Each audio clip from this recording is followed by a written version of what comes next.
What's up, y'all? It's Zach. We live in corporate. Look, I'm so appreciative of the content that we create day to day, week to week, month to month, year to year for the past 5+ years. It's been a journey. And I just want to say thank you to everyone who's been rocking with us. If you didn't know, I'm going to tell you right now, we exist to center and amplify Black and brown folks at work.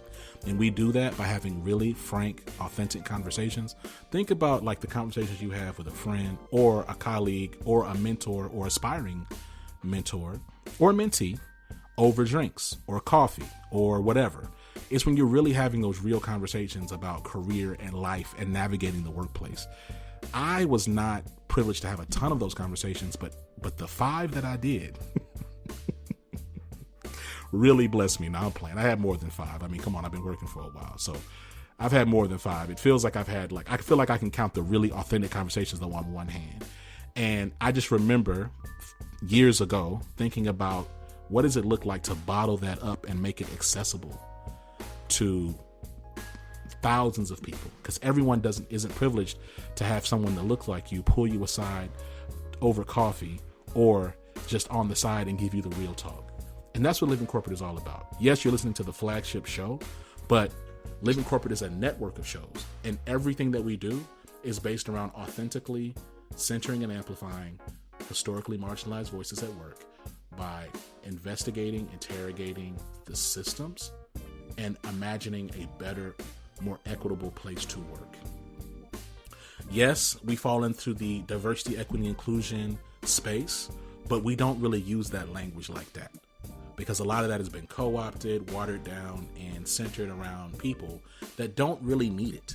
We're trying to have authentic conversations every single day that center and amplify the people that actually need to be centered and amplified, which are Black and brown people, Black and brown women, Black and brown queer folks, Black and brown trans folks, Black and brown non-binary folks, Black and brown disabled folks, Black and brown first generation people, right? Black and brown folks, period, right? That's what we're trying to do. And so thank you so much. I'm excited about the conversation you're about to listen to. We'll be right back.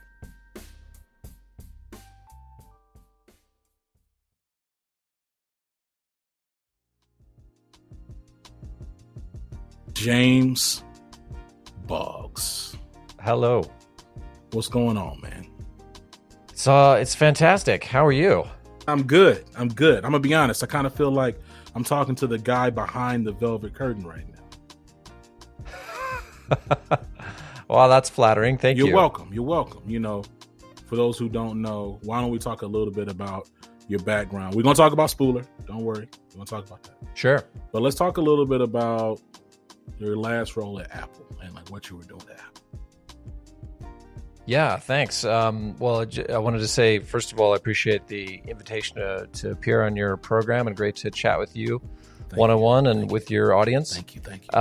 So I had the privilege of being at Apple for like 17 and a half years, I think was at the end of the day. Amazing and formative experience in my career, as you can imagine. The last 10 years or so, I was running Apple Podcast, a small but mighty team looking after the podcast directory and operations and editorial, working with the folks that designed and built the app and maintain the kind of engineering infrastructure that drives that whole system. What a thrill to work with amazing creators, including the folks that live in corporate and all the other shows that enrich so many listeners around the world. It was really a pleasure and a privilege. It's interesting. We're having this podcast, having this interview, because I think about like podcasting. It's so interesting, right? Because there's like millions of podcasts, and there's so many created every single day, and yet like podcasting as a space is still like in its infancy, right? We have more and more people, like historically marginalized people, are like leveraging technology to amplify their voices. And it feels like everybody's having a podcast. Like, I'm curious, like when you think about, especially like considering your background, like what points of advice before I get to advice, what observations do you have as it pertains to like just getting into podcasting and like just the space at large. And let me help you with the question, because I recognize it's very broad. When we look at like these playlists and we look at podcasts that blow up, more and more, like we're seeing they're part of some network, right? Like, you know, ABC stood them up, or Vox or Vice or whoever, right? Yeah, all the biggest media brands. Right. So like this tool that was like indie and really was supposed to help really mobilize independent voices is now like you're seeing like millions upon millions of dollars getting invested in this space, and then you're seeing them like on the largest stages. Like, talk to me about like your perspective as to what you saw over your 17 years leading the Small and Mighty team, and like what dynamics you started kind of what dynamics you saw coming into play. Yeah, that's a great question, and gets to the heart, I think, of what drew so many of my colleagues at Apple and so many amazing and talented folks in the industry to podcasting in the first place, was seeing it as a vehicle for democratization of audio, seeing it as a way for folks to very easily reach a global audience, maybe for the first time in audio. Whereas before, it's, you know, in the history of radio, it's been a very narrow doorway to walk through to be able to get a voice on a radio station, highly curated and controlled, and the idea that podcasting can play a part in empowering new voices that maybe had been traditionally underrepresented, or, you know, hadn't been as a whole reflective of the population of a country. And you know, the US, of course, is the biggest market for podcasts, but what intrigued me was just the global nature of it too, where you could launch a show out of your bedroom or garage and find a global audience for a very specific topic. That's another aspect of podcasting that always fascinated me. It's a place where, because the barrier to entry was so low, you could really get a niche on and find an audience, because they would seek out that kind of content. One of the examples I sometimes cite in that case is like a pen collecting. Like, if you want to get the best content about fine pen collections and fine high-end brands for fine pens, you could find a podcast about that. And I love that. I just think that's so cool. And part of the joy of the editorial function of the Apple podcast team that I found significant was the celebration of indie voices right alongside some of those biggest media brands in the world that you were, talking about a second ago. And being able to do that kind of, what they call in the music business A&R, and finding a gem to put it, right up next to, in a promotional sense, next to a huge brand that already carried weight and, had some brand equity and sort of expectations of quality. You could have those be on a level playing field in a way that just wasn't possible before podcasting, which is so cool. I mean, I agree. I think though, like, the heart of my observation right now is like, it's harder and harder to pop. Like, so you kind of talked about, talked a little bit about, you made it a comparison to the music industry, right? Like, it's not that it's impossible. That's not what I'm saying. But it's like, like it feels like the machines are more and more visible with some of these shows, man. And like, I really continue to believe that for Black and brown folks, who are like really trying to like get into, I believe that we're still seeing just the beginning of Black and brown folks getting into podcasting. I think that agreed. Right. Like we're still very much so at the beginning, and just like everything else, there's going to be a bunch of podcasts and all of them aren't going to be great. Tons of them won't even be consistent, but there's going to be, again, continuous entry into this space. And like, man, I want to talk a little bit about, and I told you I'd ask you about this on the record, and I do want to talk to you off the record too. But I'm going to ask for the sake of the audience. Like, I remember when I hit you up, and like, because I found you like on LinkedIn, and I found somebody else, so I'm not going to say their name because he's still working out. But I was like, yo, I got this pod, James, and I don't know. And like, one, I want to talk about, like, I want to talk in real time about how you felt about that, because I don't know, like I don't, and I want this to be educational for our listeners, because we have a lot of folks who are creators, and creatives, and who are like, yo, how do you grow your I reached out to you out of the blue. You did not know me, right? You happen to follow Living Corporate. I talked to you about living. I emailed you because I don't even know how I got your email, but I found you. Kept talking, and then I think persistence, Zach. Persistence is the word you're looking for. I emailed you, talked to you about Living Corporate. I was like, hey man, look, I got this person. They about to be on the show. You need to check. And so I would say maybe like a month. I don't know. Sometime later. It wasn't immediate. We was on New and Noteworthy. And we were there for like, I don't know, like I felt like we were there for like a month. Man, like that's a good run. It's a good run. Hey man, I thought so. And then I saw us on other things. Like I would see us, like if there was ever a space where it was like something about career or Black voices, like I would see us like talk like as much as you can here. Talk to me about, one, how you received me persistently hitting you up. Two, the machinations of how all that, of what happened. Was it random? Was it you pounding the table? Did you just try to drop me in a hat and like a bunch of folks with like crane masks in a dark room, lit some candles and then picked my name out? Like what happened? Sure. Well, I will. I'll shed some light without revealing any trade secrets that Apple Podcast team would be upset about. But I think stepping back, podcasting at the very beginning was a pretty monocultural medium and media type. And part of the excitement of seeing it mature, like the difference between when Apple added podcast support in 2005 and say the launch of the iOS app in 2012, and then when Serial went thermonuclear, as Matt from Gimlet described it, in 2014, which coincided with the iOS app on Apple Podcasts going native for the first time. So just the change in content over the arc of that, where the first directory when iTunes 4.9 launched was 3,000 shows. And as you very correctly pointed out, I think there are 4 or 5 million at this point, and that's shows, not episodes. So the episodes are, a multiple of the number of shows.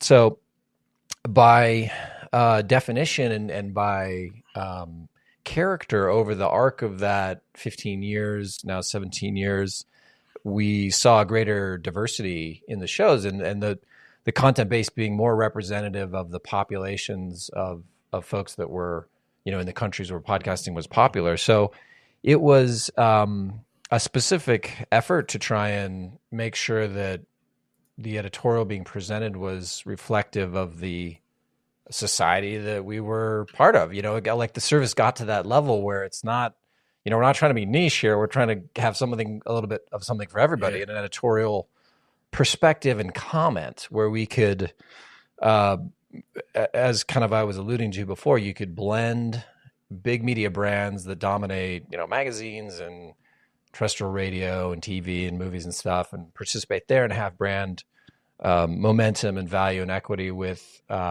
smaller independent voices that were coming from, maybe traditionally underserved or underheard from communities on the radio specifically.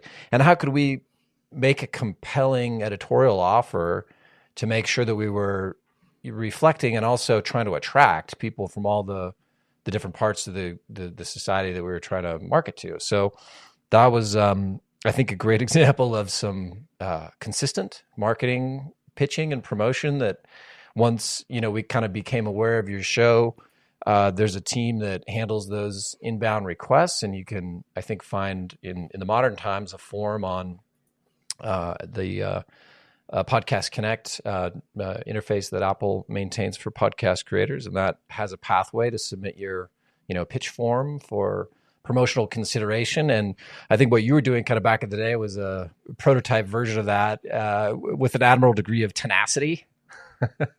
And so that kind of got on the radar and then fit very well with a promotional cycle that the way that you can put together collections of content in that editorial sense and highlight individual shows in different ways is really fun, and it's quite a decision making process, and wanting to impart a sense of taste and an editorial voice on this massive catalog to choose from is really a challenge. But what a delight, and what a special and fun challenge to do, to make sure that on a weekly basis or an intra-weekly basis, you're presenting this perspective on the global catalog for a local audience, and hopefully reaching, folks come and hear themselves, reflect, and learn something new about their, not only other communities, but their own communities. At a high level, that's the idea. And I think a lot of the value and joy that we were striving for. Well, I'm going to say, like, I remember when we made the playlist, and then again, like, at this point now, I see us in different places. I'm like, oh, this stuff. And I just was like, and I just remember James at the time. And it's funny, right? Because this is just what like Access and stuff does. We didn't know each other. You were literally just a figure. So it kind of felt like you and like a couple other people were just like pulling these strings, man. It felt like I was talking to like this, like this really powerful dude. And I chuckle about it because there's another person who, again, like, I'm not going to say their name, but like they follow Living Corporate on LinkedIn, and they follow us on social, and they follow us like all these different places, but they never interact with me, right? So I'll be like, yo, what's up? And they like they don't say a thing. And I'm like, man, What is that about? Right. So I guess like so like my question is my and they'll like our newsletter and stuff. I'm like, yo, like, what's up? Like, can you put me on this? That's cool. Right. So I'm like, yo, but put me on this, put me back on New and Norwood. But no, so it's just funny. Like, I guess my question to you is, when you think about up and coming voices, or frankly, there are a lot of Black and brown podcasts that have been really doing this for a while, and they just haven't, they haven't had a push or a thing like that. And like, what would you recommend that like they do? Yeah. Because right now, I think gatekeepers, I don't think they're people anymore. I think they're the algorithms, right? And like, just like when it comes to like popping as an artist, the playlists are critical. What would you recommend for someone if they're really trying to like get more eyes on their pod? Of course, you tell your friends. Of course, you use social. You do all the things that Google tells you to do. But what else would you recommend in terms of really growing your audience? Yeah. Because that's really where like I know for a fact, like, a lot of folks will nope out of even like they'll have really great ideas of pods, but they'll do it for a year and they only have 100 downloads a pod. Or they only have, I don't know, 1,000 downloads a month, something, whatever. And they just stop. But it's like, damn, they have really great, like, the quality is good, the conversation is good, but they're not getting the engagement. So they stop, and it's like, man, it feels like there's a dual benefit to based on the mission that you articulated. So like, what would you recommend to them in terms of like how to get more exposure on these platforms that play pods? Yeah, and just to be clear, I'm not a member of the Apple Podcast team anymore, so I can't speak to their daily, their current fair But clarification. Yes, the I just have to qualify. But that pitch form is an important kind of tactical thing to keep in your toolbox. And I think that, going back to discoverability, the flip side of that growth coin, right, is now podcasting is more than ever a hits business, like the music business, where a certain popularity curve of the catalog, you could say, where the vast majority of listening and consumption and action is right at the top. And then there's this huge tranche of middle tier folks with high quality, consistent content that's, hitting that bar of listenability, but is struggling to break above the curve of audience size and really break into that next level. And I think there's a lot of grind in there. Unfortunately, I wish there was a simpler recommendation I could make, but I think there's a lot of making yourself available for interviews on other shows to talk about why your show is special and try to capture a percentage of those folks to cross listen. And making appearances at places where listeners in your target audience are going to gather and, grinding it out with talking about how great your show is and spreading the word. I think there's a component of media marketing, which is just kind of inescapable. You got to be spending a little bit on where your audience lives and marketing against target shows. That can be one thing where you're identifying a peer program and trying to just make people who listen to that show aware of how great your programming is. And exchange of time is one of those where you're inviting a person, kind of punching above your weight onto your show and interviewing them and getting people that are following them interested in your program even after they're gone.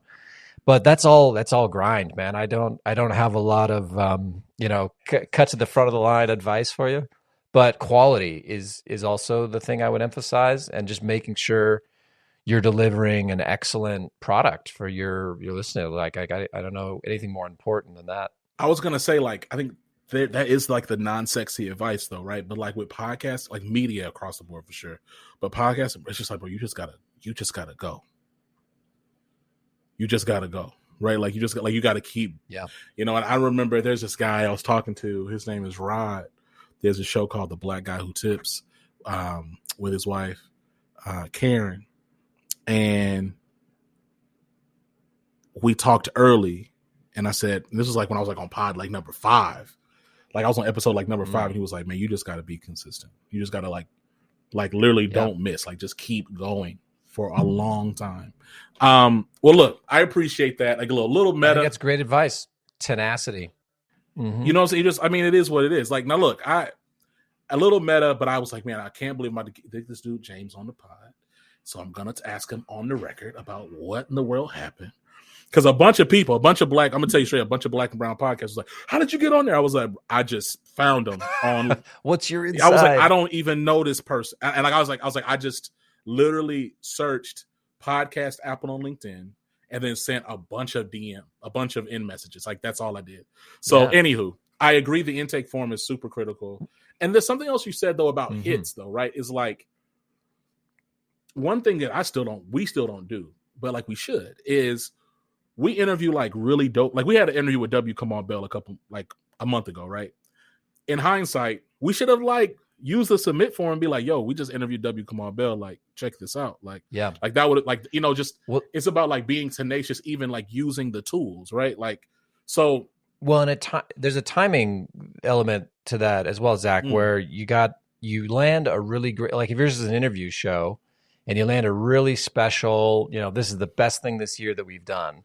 That's the kind of thing to pitch up to at least the folks at Apple Podcasts. I'm sure Spotify's the same way and the others.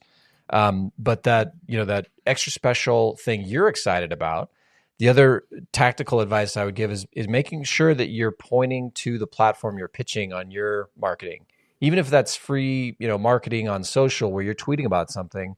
Make sure you got a clear call to action that says follow on Apple Podcasts. The language matters, right? Because now we have paid subscription, which subscription means paid now on premium experience in Apple Podcasts. So be sure to say follow if it's a free show. And then if you have, paid, subscribe.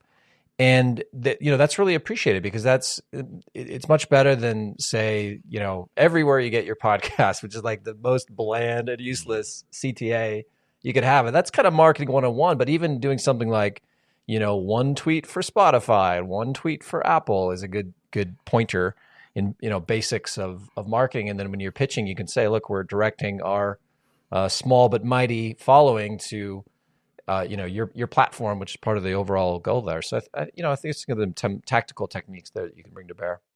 I love that. Now, look, we talked about your backstory with, at Apple. But man, let's talk a little bit about Spooler Media because I'm looking at I'm looking at this entire like your team here. It's it's crazy. You're the CEO. Like us, you were head of podcasts at Apple. You got the co-founder of Slate Audio and Megaphone, Andy Bowers. You got Dan Benjamin, who's the founder of Fireside.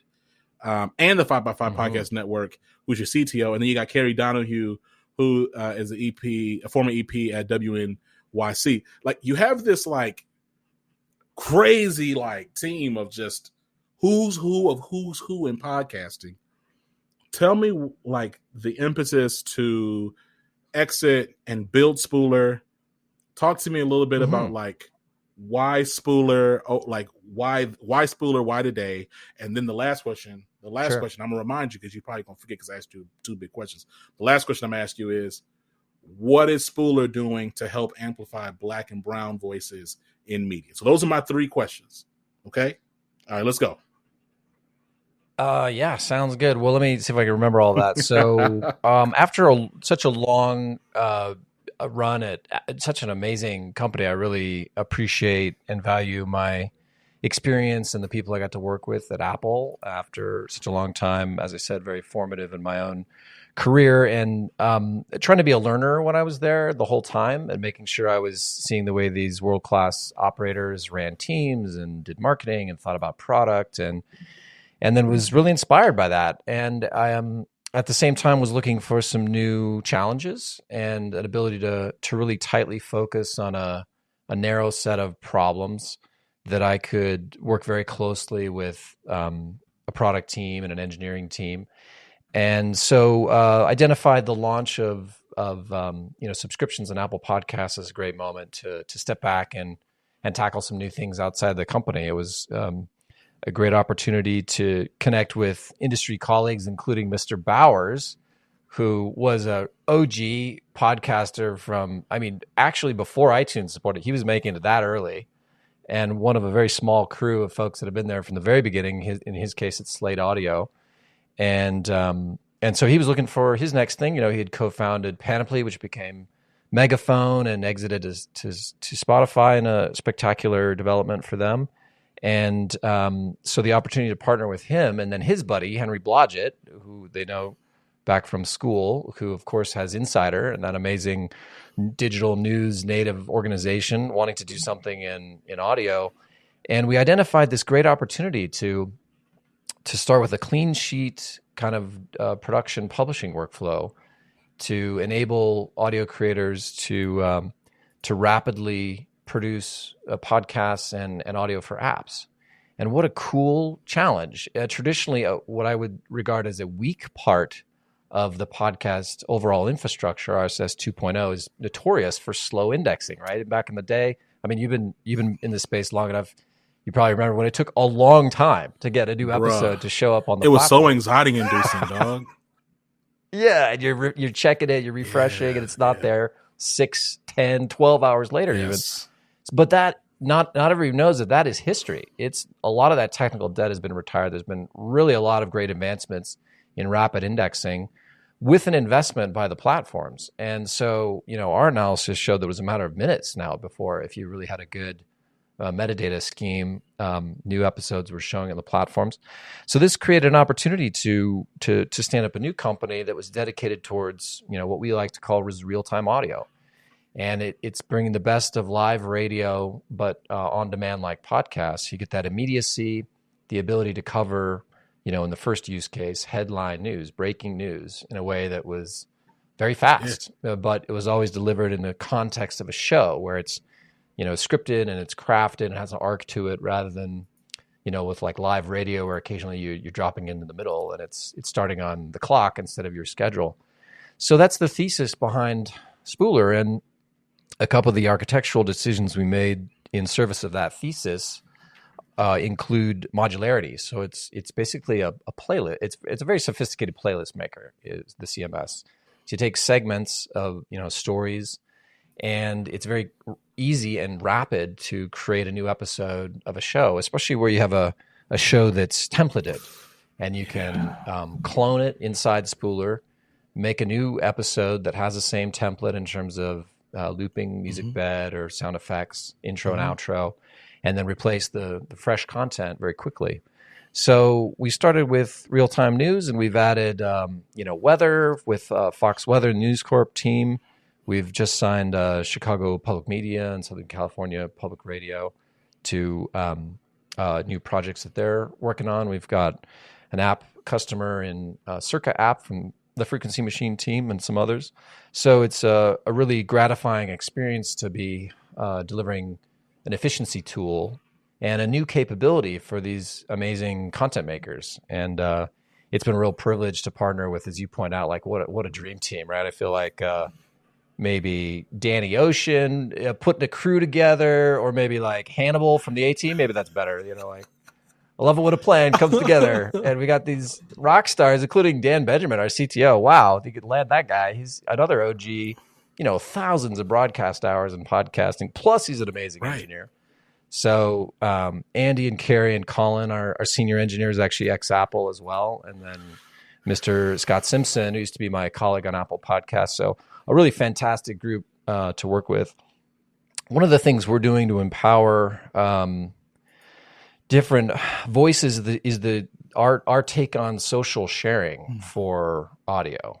So, I think this has broad use cases, but I think it's applicable to this question where each segment on Spooler is kind of optimized for sharing. So you can take a subsection, a chapter in a podcast episode, another way to think about it, and that unto itself can be a complete listening experience in the sort of short form TikTok style, where it's got a wrapper of metadata. You can share a Spooler segment out of the RSS feed description with a share button. And then our web embed, which you can see at insider.com/therefresh, each of the segments is shareable. So if you like a story, I could send you the story about the Ukrainian newlyweds and their interesting experience. And Spooler will automatically top and tail it with an intro and outro, and it's 90 seconds long and very friendly to audio sharing. So that's kind of our take on social, which we hope would all the users of Spooler, including the folks that were traditionally underrepresented, could use to spread their message and easier for marketing purposes, get new listeners on their show. The idea being, of course, that would be a sampler. One story would be a sampler, and the CTA would be now follow on Apple Podcasts or elsewhere. I love that.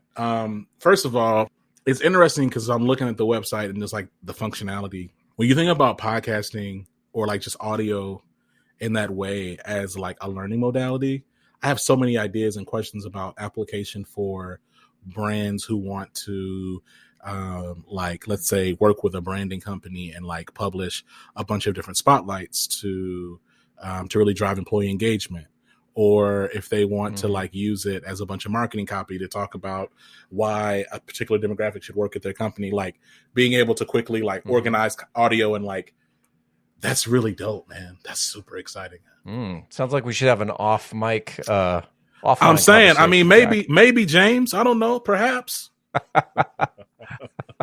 But no. So what I'm excited about though is like, what gets the gears turning is, I think about the fact that you have all these, like to your language, OGs. We're really my language. It's interesting how language works, right, James? Like OGs, historically a black phrase, but it's been around so long. White folks say it. You say it. I'm kind of like, I don't know if I'm going to say OGs. No, I'm saying it back as if it's your language, but it's mine. It's just very interesting how like culture and language come together. Anyway, the point is. Definitely. Yeah. But the point is like, there are a bunch of people who've been creating and like building content for years. And like, I just refuse to believe in like these libraries of podcast media that there isn't gems or something to mine from it and apply in different and new ways. Yeah. Archive discovery for sure. Right. But yeah, man, I think about all these creators who have like hundreds of episodes or let's just say, they had a podcast 2 years ago and they were really consistent for like 3 years and they stopped. Like that sucks, man. Like that sucks. You have all this content that you didn't even that's just sitting there. Right.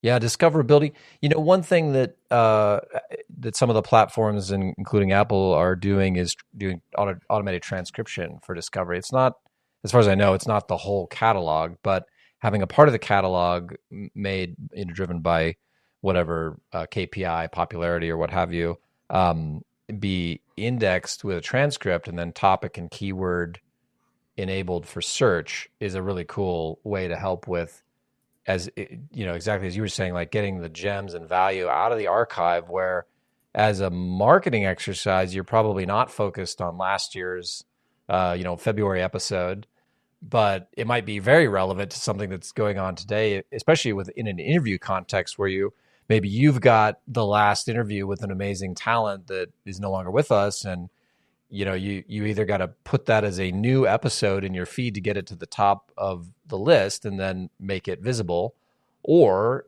discovery through some of these topic analysis techniques where someone searching for that person is going to pop.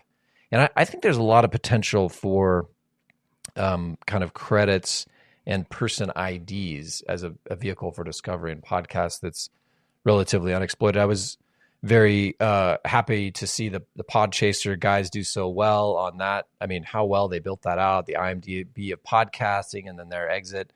So I hope they keep going and keep innovating on that, because as a vehicle for discovery, specifically for archive content, I think that's an amazing, by people. And then where did they appear, and who were the people that came on those shows where they did their appearances, and which are the most popular, and what a great kind of relatively unexplored discovery paradigm and kind of different angle into this massive, base of content, the 4 and 5 million podcasts that we have now. I mean, I'm just excited, right? Because it's just more and more application of technology. It's kind of spooky too, I'll tell you though. Because in the wrong hands, what who's to say, right? And so I guess my last question to you is, where does responsibility and equitable and accessible experience come into Spooler's ethos as y'all continue to develop out your products? That's a great question. We don't have a lot of discoverability. Well, that's not true. I mean, we're trying to take advantage of the modular structure that we've chosen for the maker kind of workflow on Spooler to ensure that it benefits everybody who's on the platform. And that's kind of our technology first approach to making sure that even the content that's not, doesn't make the description, it doesn't make the first segment in the order of your show, it still can have a life unto its own. And hopefully there's some intrinsic value to that approach for everybody that comes to make shows on the platform. So I think we're trying to add a page of the, sort of a page of the book of the democratization of media in that way, in a very small way. The other thing that I think that we could potentially offer, getting a little ahead of myself at the moment, but another thing that modularity achieves is remixability, where the idea of being able to take content from different sources and then put them together. And that involves, personalized algorithms and me and the team trying to help figure out what would be good for a listener to receive. Now that's an opportunity to really make sure that we have, but that's a whole thing, right? And you got to be very careful about, to your point earlier, about how you design those algorithms, and do or do not put your thumb on the scale with, it's fraught with peril, as we can see with Facebook and Twitter and others that do that at scale. So I think there's a big responsibility there, and Spooler's not there yet, but if we're privileged enough to get to that scale and scope at some point in the future, will be a very interesting and thoughtful exercise for sure to roll something like that out. Let me tell you something, James. I say this tongue in cheek, but I do mean it. Your team is too experienced, too white, and too male to not be successful. Y'all will be just fine. Okay. Oh man, I am aware of how white and male we are for sure. Yes, that is on me to improve that situation. But thank you, I appreciate that in the spirit it was said. Absolutely, man. Look, I'm excited, and I appreciate the opportunity to come on your show. It's a privilege. Hey, I appreciate that. Look, you're a friend of the show. Thank you for all the work you did or didn't do. You know what I'm saying? To help out Living Corporate all those years ago means a lot. It's meant a lot. It's helped a lot with our audience. It's helped a lot with some of the things that we're doing. We've continued to do. And look, man, you got to come back as Spooler continues to grow and do your thing. Let's just figure it out, bro. You're always welcome. Love to. Well, and thank you for the quality programming. That's what it's all about at the end of the day, for sure. Oh, thank you, man. We'll talk soon. Okay. Thank you, sir. Talk to you again soon. Bye. Peace.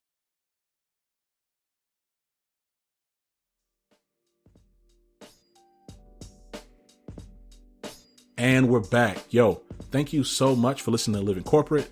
You know where we at. We're everywhere you listen to podcasts. You know what I'm saying? We're literally everywhere you listen to podcasts. If you want to learn more about Living Corporate, living-corporate, please say the dash.com, or just Google Living Corporate. You know what I'm saying? At this point, SEO is pretty popping. You type in Living Corporate, we're going to pop up somewhere. Okay? Make sure you check us out. Links in the show notes. So you learn more about us, learn what we're trying to do. Make sure you actually create a profile on living-corporate.com. Okay? Make a profile on there so you can actually stay in tune and up to date with what we got going on. You make a profile, you select content that you're really interested in, and then we'll push content to you from our library. So you can actually have a curated experience every time you go and log into Living Corporate. Ain't that dope? Okay? Think about that. We got over 1,000 podcasts and different digital media and content that we've made over the years, and it's going to be all pushed and curated for you, baby. For you, dog. For you. All right? Till next time, I love you. Take care of yourself. Peace.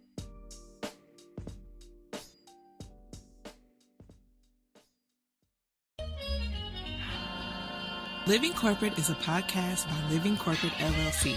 Our logo was designed by David Dawkins. Our theme music was produced by Ken Brown.